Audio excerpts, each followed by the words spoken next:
Naranasan mo na rin bang bigla kang napahinto sa ginagawa mo dahil naalala mo ang isang nakakahiya mong ginawa ilang taon na ang nakakalipas?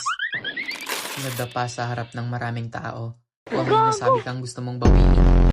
Ang mas nakakagulat, habang ikaw ay hindi pa rin makalimot, malamang wala nang nakakaalala nito maliban sa'yo. Pero bakit nga ba nangyayari to? At bakit parang ayaw itong burahin ng utak natin? Bago ang lahat, busy Style Fox, isang batang punong-puno ng pangarap sa buhay.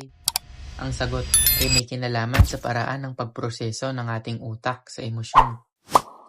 Kapag may nangyayaring nakakahiya, naglalabas ang katawan natin ng stress hormones tulad ng adrenaline. Dahil dito, nagiging mas alerto ang ating utak at mas malalim nitong iniimbak ang alaala.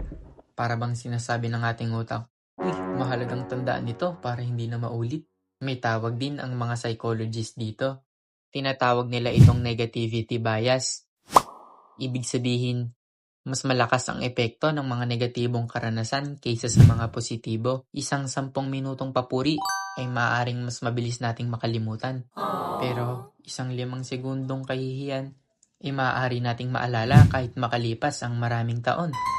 Ngunit may isa pang dahilan kung bakit parang hindi tayo mapalagay. Tinatawag ito ng mga psychologists na spotlight effect. Ito ang mga tendencies na iniisip natin na mas maraming tao ang nakapansin o nakakaalala ng ating pagkakamali kaysa sa totoo. Halimbawa, kung nadapa ka sa school o sa mall, pakiramdam mo ay lahat ng tao ay pinag-uusapan ka pa rin. Pero sa realidad, karamihan sa kanila ay abala rin sa sarili nilang buhay. At may sarili ring iniisip na mga pagkakamali. Sa madaling salita, mas iniisip mo ang nangyari kaysa sa iniisip ito ng ibang tao.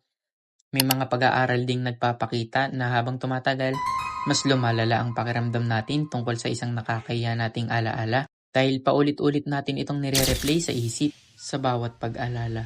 Parang muli natin itong nararanasan kahit matagal na itong natapos. Kaya kung minsan, hindi ang pangyayari ang problema, kundi ang paulit-ulit nating pagbabalik dito sa ating isip. Sa susunod na maaalala mo ang isang nakakahiya mong ginawa, subukan mong itanong sa sarili, may nakakaalala pa kaya nito bukod sa akin? Malamang ang sagot ay wala.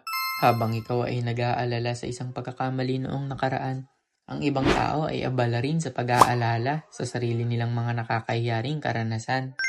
Kaya huwag hayaang kontrolin ng isang lumang alaala ang kasalukuyan mong buhay dahil sa huli, mas mahalaga ang mga susunod mong gagawin kaysa sa isang pagkakamaling matagal nang nakalimutan ng lahat. Ikaw, alin ang nakakahiyang moments na naaalala mo pa rin hanggang ngayon? I-comment mo na dyan sa comment section. Pag-usapan natin yan. And this is Kyle Fox. Maaari mo bang i-like ang video at i-subscribe mo na rin ang aking channel? Maraming salamat sa panonood, kaibigan.